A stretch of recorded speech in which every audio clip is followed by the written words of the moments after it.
Hi, today we're gonna look at the differences between size and cost mode for DCA bots on crypto app. So our DCA bots, both on centralized and decentralized exchanges and spot and futures, they work inherently in two main modes: size mode or cost mode. So in size mode, you fix the size of each order at each level of the bot, right? So we have the bot and we have this entry order, and there are averaging levels, safety levels, right? So in size mode, the size of the orders on these levels is fixed or set in base currency. In this case, it's Bitcoin, right? It's BTC. If you are trading a BTC USDT pair, then the size of each order we set will be fixed in Bitcoin, right? And the cost mode fixes the size of the orders on each level in amount of the quote currency you spend.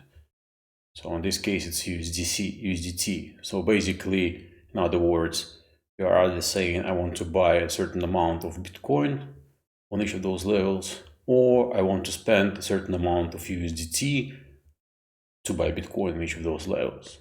Sounds kind of similar, but the difference is there, and the difference is significant. Let's look more on details what that entails.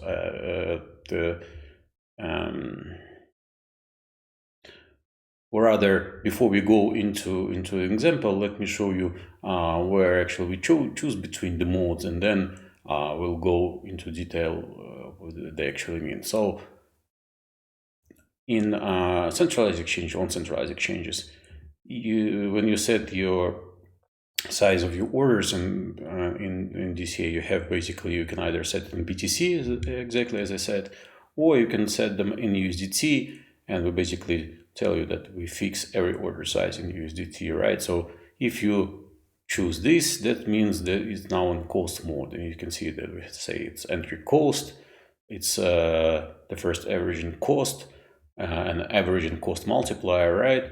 And if we switch it to BTC, then it's gonna be if we switch it to BTC, then it's entry size, first averaging size, and averaging size multiplier, hence the size mode and cost mode, right? So this goes for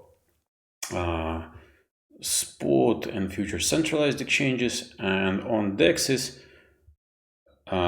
here you see it says already. So if we are trading Sol USDC pair, right, where USDC is the quote and Sol is the base currency, then if we set our order size in USDC, then we see here it's fixed cost, right? And again, we see that's cost multiplier, and the first averaging order here will have cost, right? And if we switch to Solana, then it's going to be a size mode. So basically, this is the size mode. You can see size and size multiplier, and actually it will tell you what exactly that means, right? It's size of the first averaging order, and if we switch here, it says fixed cost. It explains you, right? So basically, the amount of you spend in each order is fixed, the amount of USDC you spend. Okay, so this is how you switch between them, and now let's look an example of actually how they work, right? So let's go back to our spot exchange. Let's go back to DCA bot. I'll just choose the simplest setup so my screen is less cluttered. Okay, maybe even like that. Okay, so let's say create a setup where it's now in cost mode, right?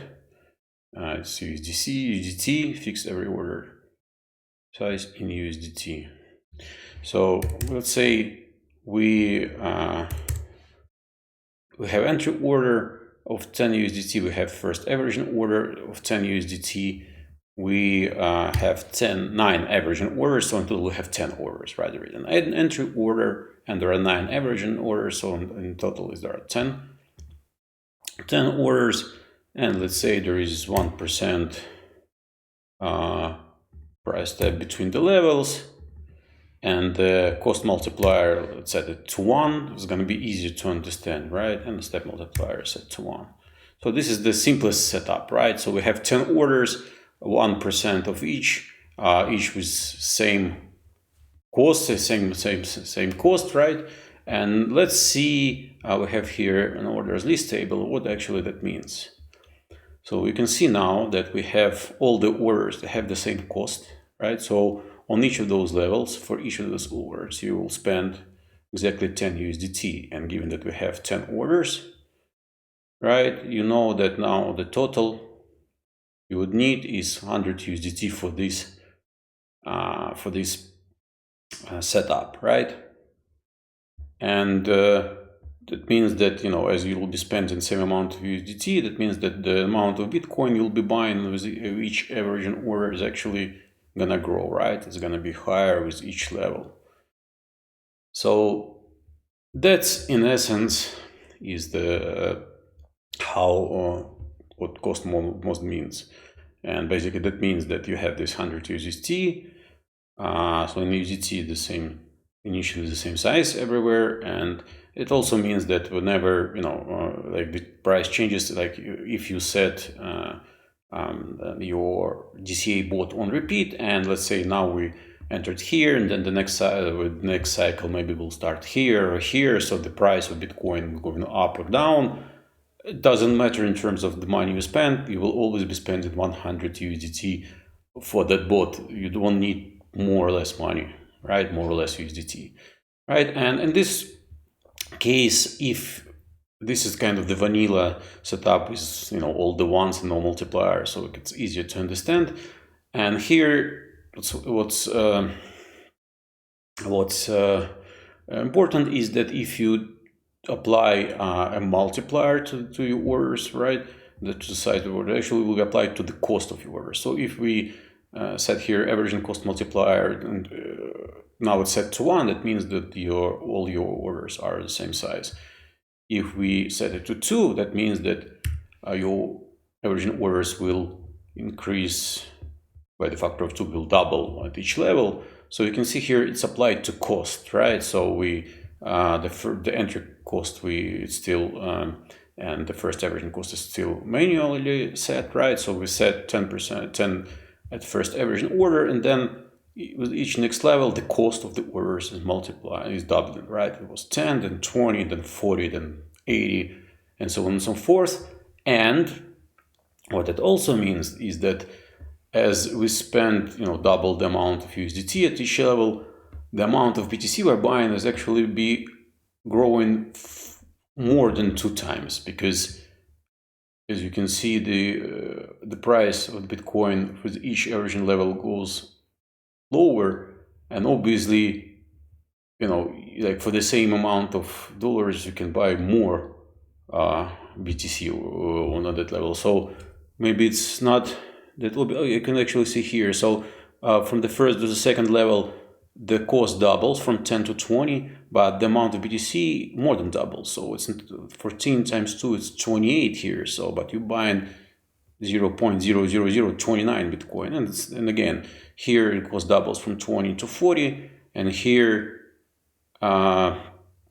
instead of having 0.00058, it's 29 times, so you have 59, and so on and so forth. We now only have like 1% between the levels, and the averaging step multiplier is also set to 1. But if we actually increase it and bring it to more kind of lifelike setup, let's say we have maybe 2% between the initially between the levels, and the averaging step multiplier is at 1.2, so the distance actually starts between the original order starts with 2% and then increases with each level. It doesn't affect the cost, because, you know, we still spend the same amount of money at each level, right? It's still, you start with 10 and it still doubles each level. But now I looked at how you can see that Bitcoin, like the amount of Bitcoin we buy with each level is more than double. You can clearly see here. So here, between 62 and should be 124, it's 130, and then again here it should be 260, 270. So yeah, you get the gist, right? So this in essence was the cost mode. And now to kind of compare it to size mode, you switch to size mode. Obviously, okay, we won't be buying 10 BTC, maybe we'll be buying a bit less, right? Like this amount of BTC here and here. Everything else is the same. Let's go back to to the price step of 1% and the averaging size multipliers here of 1. You can see immediately again that we switch to averaging size multiplier. So, and the same idea of equal kind of order sizes on entry and averaging, then they don't change as well. And we have 9 averaging, so 10 orders in total. So let's see here.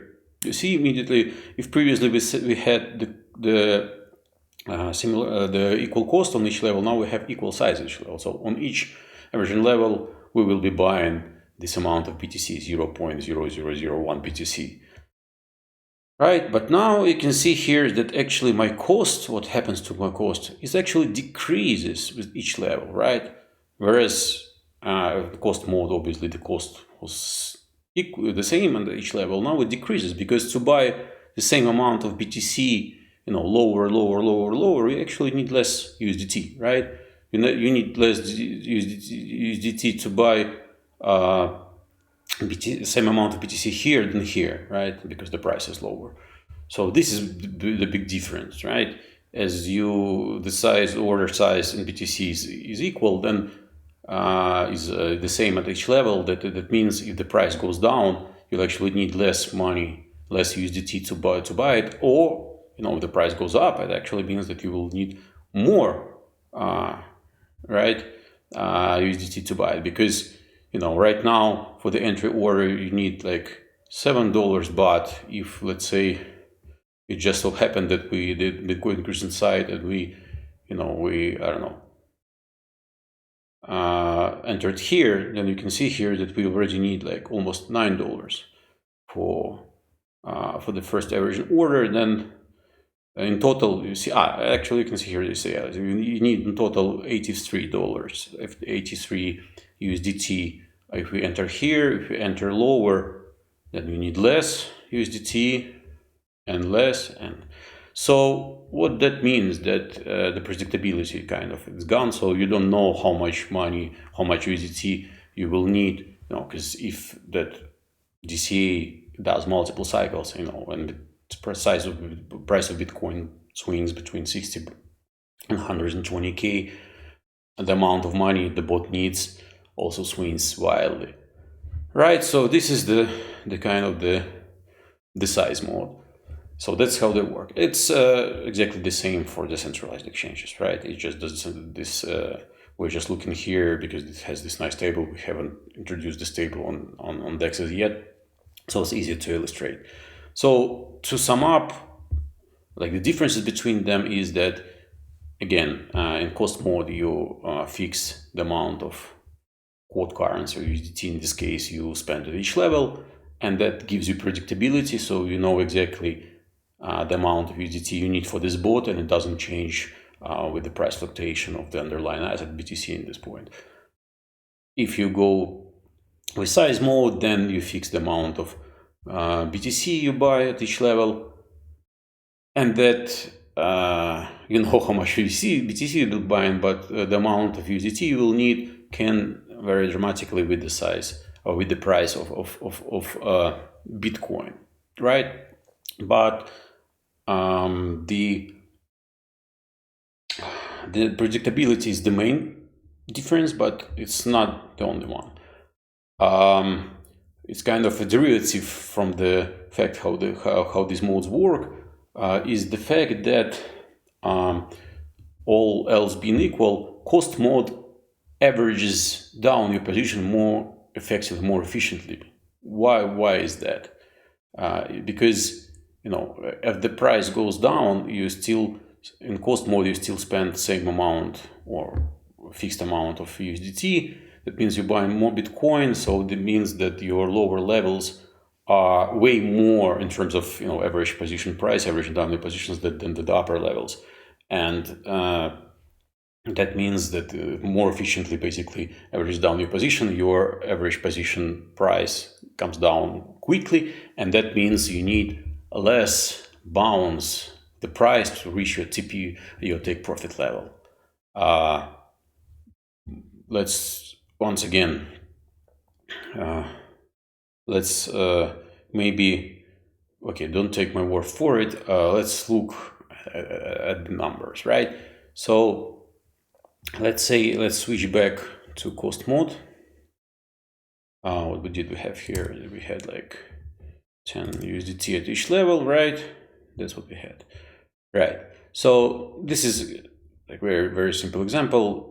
10 levels, right, with 1% between them, $10. So we have this metric here, so which actually is very useful, and I encourage everyone to use it. So under take profit, we shows you the max distance from market price. Basically, that means that it's how to say. Okay, let's maybe come back here. The price is now here. It's basically what it shows is if the price reaches the lowest averaging level, which is here, right? So the price goes down and all your averaging levels execute. Your take profit will be still at this set percentage, 3% above your average position price. But the market price, when this order executes, market price come down all the way here. Your average position price is not here. It's actually higher, right? It's somewhere between those levels. Probably it's going to be somewhere here, and then the take profit will be like 3% above it. So that means that if the price goes all the way here and all the average orders execute, you need the price to bounce more than those 3% to reach the take profit. So take profit will be at some distance from this price, and this distance is shown here. So basically that means that if market price goes down to here, all your average orders execute. That means that to hit your take profit, you need the price to bounce 7.7%, right? So that's in cost mode. In cost mode, you have 7.72%. Then let's note the amount of the amount of BTC actually you'll be buying here. So it's 0.00114. And let's keep everything else the same, just switch to size mode and set this as the size, right? So remember this 7.72. Let's switch to BTC, and that was what, 10014, right? So that's what we hit here and here. So it's the same, pretty much kind of initial amount. Yeah, now at 9.77 USDT. Okay, maybe let's add something like that. Okay, the step is too great. Okay, so this is as close as to 10 USDT we can actually get. So let's look here. You see that the max distance from the market price is a bit higher. It's 7.81%, whereas it was 7.79% in the cost mode. So as I said, the cost mode is more efficiently averaging down your position, and it means that you need the price to bounce less to get it to take profit. That means that your chances to hit take profit are higher with cost mode. You would say, 779 or 781 was the difference. Well, yeah, but that's because we used the 1% between the levels. Let's and no multiplier. So let's switch to something more. So let's go back to cost mode and let's actually make it more lifelike. So let's say it's 10 USDT, and let's say the price step will be 2%, initial price step between the levels, and then will be step multiplier of 125. That's pretty much what or maybe that's what I'm trading with, for example, on the centralized exchanges, more or less, and the cost multiplier is 2. That's my kind of usual setup for centralized exchanges. So, right, okay, maybe I'm not using the 9 levels, I use actually 10 levels, right, 10 average. And so this is my usual setup for centralized exchanges, and the one that I mostly post in the DCA channel. Here you see now that the max distance from the market price actually increased, and quite significantly. This setup, if the price goes down to the last level, and then you needed to bounce by 16% to take profit. That's cost mode. And now let's switch to size mode. So it was 16% here. We switch to size mode. Again, go back to this size, and what we have here is 19%. So the difference became larger, right? But what if we, let's say, go with the even more pronounced, let's more aggressive setup that I use for decentralized exchanges. For decentralized exchanges, the degen setup that we have the base setup, and I mostly use, it has averaging price steps of 5, 10 averaging orders, and the averaging step multiplier is 1.3. You see here how the numbers add up quite quickly. So now the max distance from market price, again in cost mode, that I need basically.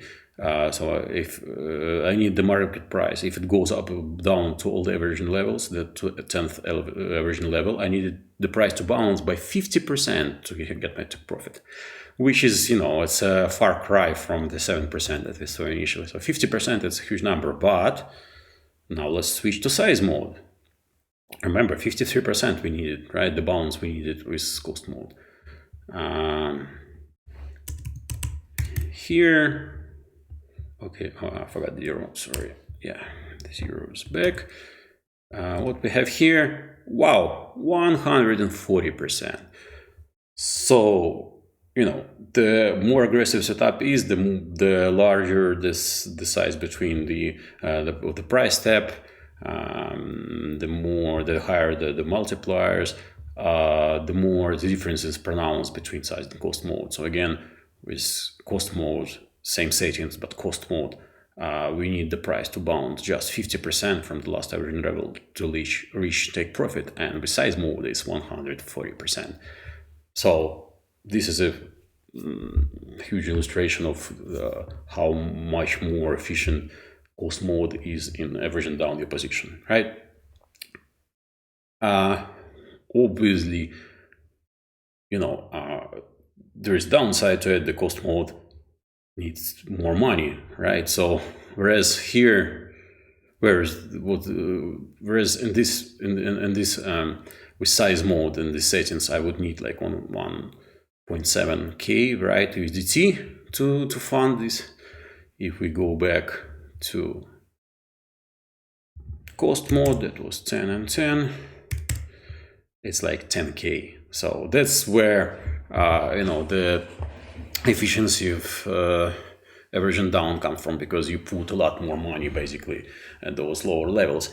It's not to say that the size mode or cost mode is the cost mode needs more money. If you don't want to put that money, that amount of money, I mean, you can just decrease the multiplier, right? So if you decrease the multiplier here to something like 1.7, 1.5, 1.6.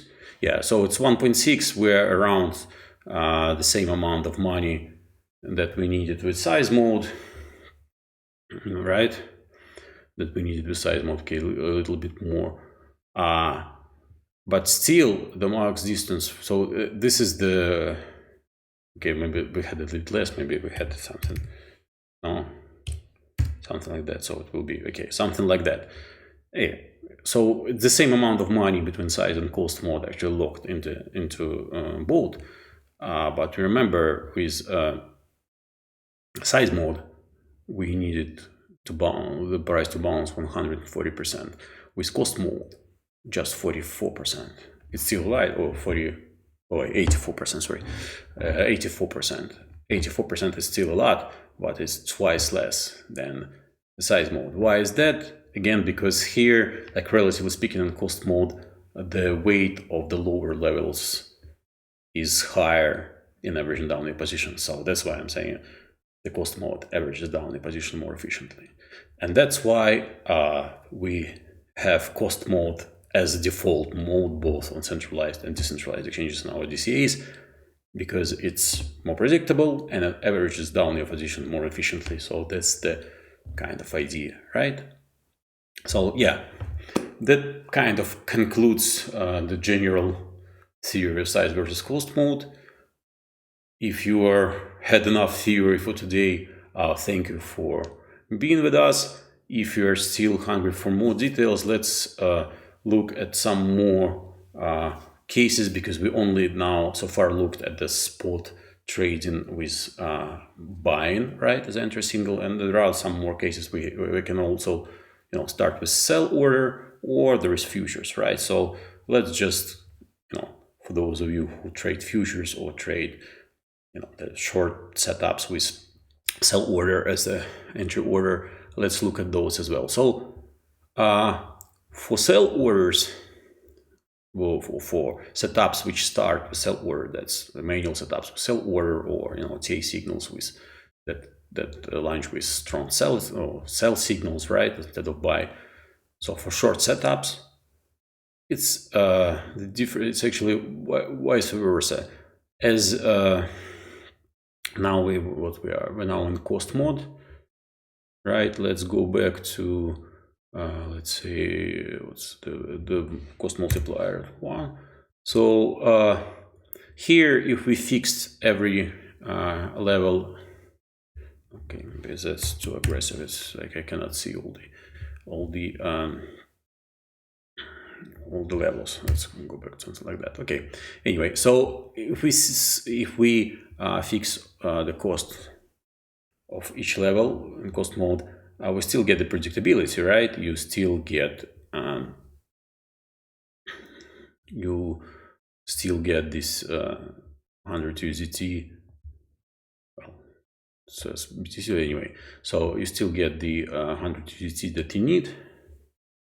So yeah, basically it's you will be spending BTC because you'll be selling BTC, but you need like 100 USDT worth of BTC, right, for this setup. But the amount of BTC you'll be selling, right, is actually gonna be decreasing with each level, because same 10 USDT worth of BTC here is higher than 10 USDT worth of BTC at this level, right? Because it's become more expensive. So you whereas you still have this stability of of how much, but it's not even that. You don't like you'll need 100 USDT worth of BTC, and that will change with all the levels, and then the efficiency of your averaging is actually decreasing, because with the same cost at each level you'll be selling less and less BTC with each higher level. So whereas if you go with our size mode example, right,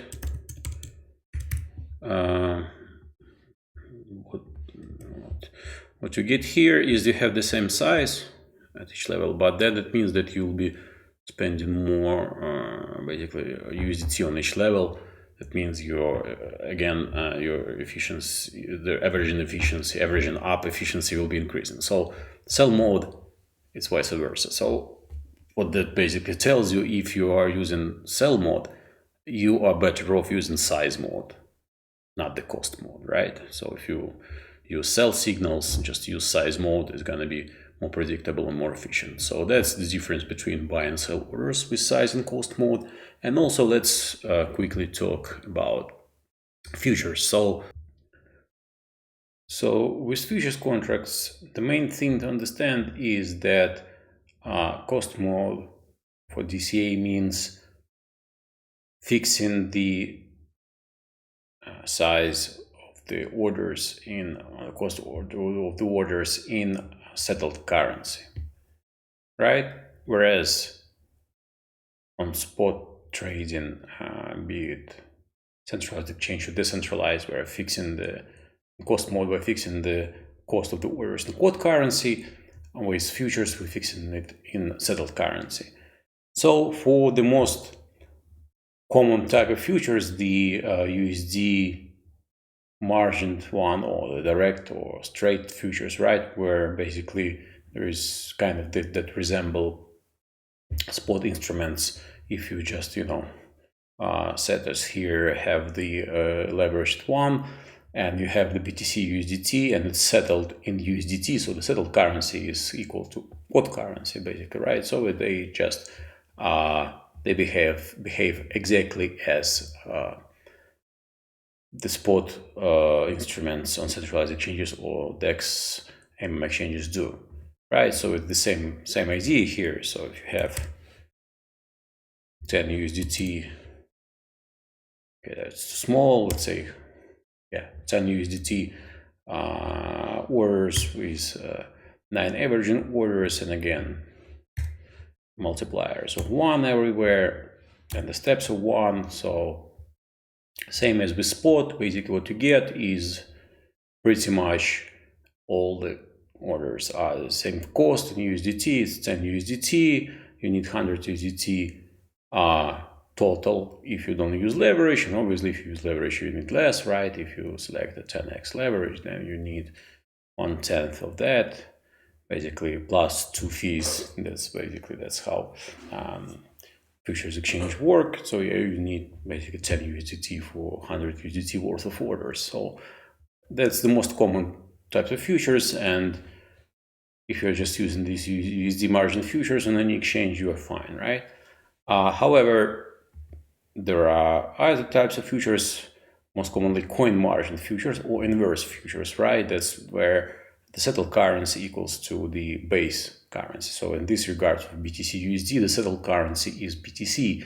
And as I said, as the cost mode for futures in DCA means that you fix the orders in settled currency. So here it's gonna behave a little differently, as basically as the name of inverse contract suggests. It will be the other way around. Pretty much the cost mode here will behave as a size mode, right? So here you see that the cost mode means that we fix every order size in BTC, which is a settled currency, but also base currency, right? That's what you have basically buying with this contract, this BTC USD contract. So let's use our previous size of in BTC of that's roughly equal to 10 USD, right?